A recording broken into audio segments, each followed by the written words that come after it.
recall in, when was it? 2011, this government tried to get the president to fire the board of the central bank.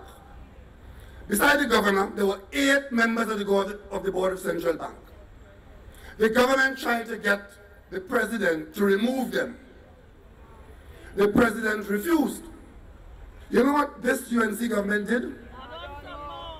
They appointed 9 people to the board. Because the law had said how many you could appoint. They didn't put a limit. So they realized a little loophole in the law. There was nothing in the law to prevent them from doing that.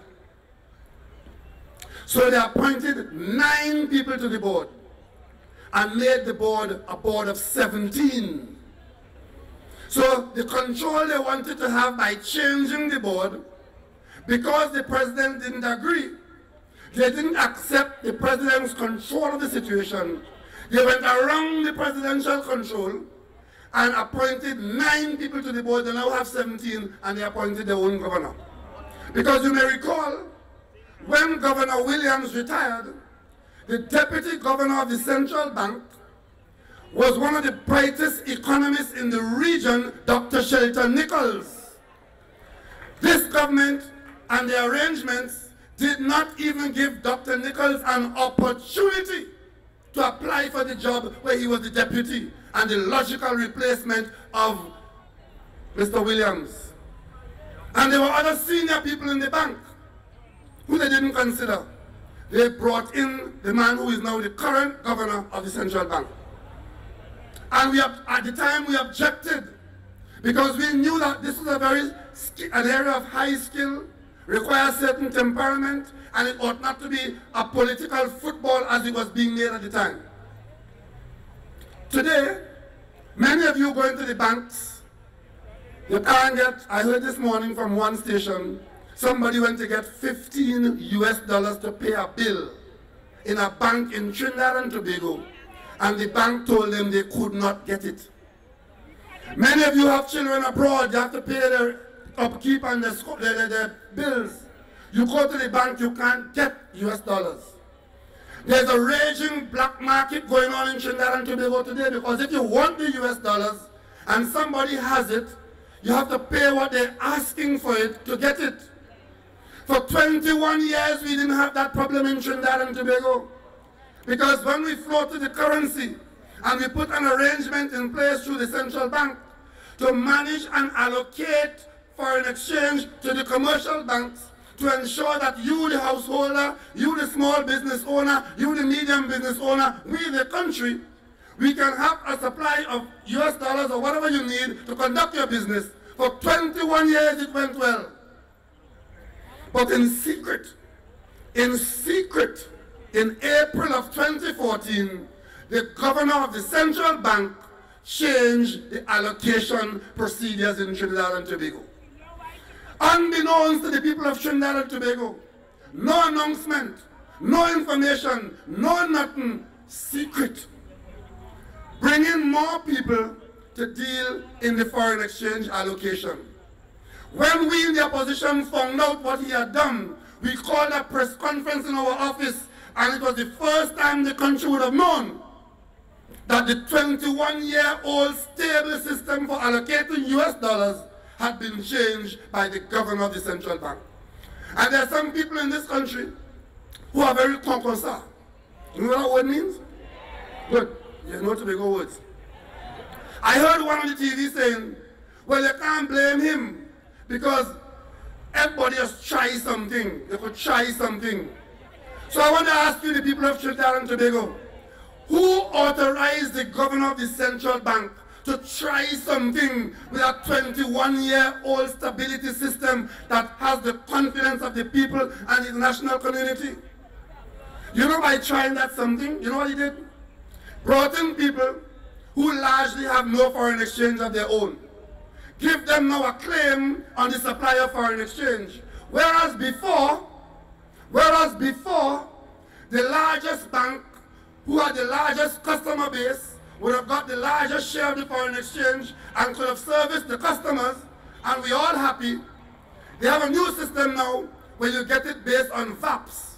And the two largest banks with the largest customer base don't have enough foreign exchange for their customers. So immediately a crisis develops because the customers will come to their banks and their banks can't satisfy their need. Yesterday morning I saw on television one of our favorite business, or one of our biggest business houses supplying medicine to the hospitals. Medicine to the hospitals. They are required to pay $2 million to bring in a batch of medicine for the hospitals from the various agents that they deal with abroad. They could only have raised $100,000. You know what that means?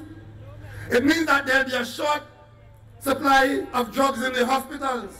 And if you don't have them in the hospitals, it means that people like me and you will die. Because those who have the means will fly out and get the treatment outside or go to the private hospitals. But John Public, who rely on the public hospitals, would never know that the supplier wanted $2 million to bring in the medication and only got $100,000. And then the governor has the unmitigated gall when this problem arises and we point it to you, the people of Trinidad and Tobago, to accuse us of playing politics. Well, tonight I want to say to the governor of the central bank, if your job is playing politics, our job is informing the people of Trinidad and Tobago.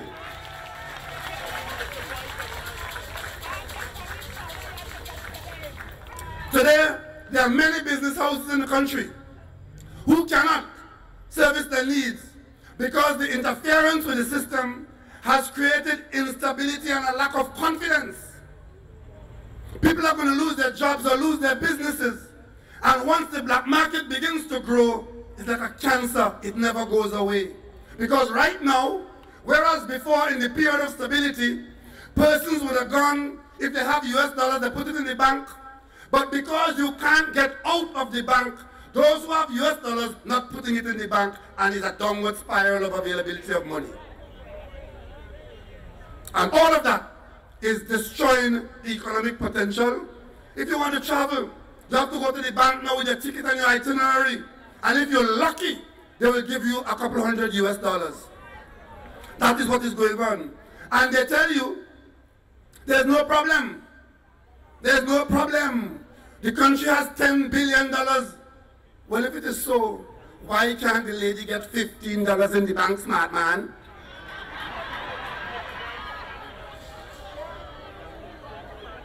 We were never questioning that we don't have money. What we're questioning is how you're managing the supply of money into the system. And let me put you, the people of Trinidad and Tobago, on notice. Because of the development of this problem, there has been an accelerated leak of foreign exchange out of the country. Because, you see, to solve the problem that they created, they now have to keep pumping money into the system. But because people have lost confidence in the system, the money comes in the system and is now hoarded. So, to avert the crisis, they've got to keep pumping more money into the system. And that money that leaks out of the system is not going to stay in Trinidad, it will find its way outside of Trinidad and Tobago. It's very simple. You get a bucket, you put a hole in the bucket and you put a hose in the bucket. The hose can pump all night. The bucket is not going to be full. So we are now in danger of losing significant amount of foreign exchange, which we otherwise would not have lost, because the central bank has interfered with the system, create a confidence crisis, and the supply of foreign exchange is now a big headache. But what does the government tell you? The government tells you, it's all right. There's no problem. There's no problem. But this will continue until the PNM comes into office and brings sanity to the affairs of the people of Trinidad and Tobago.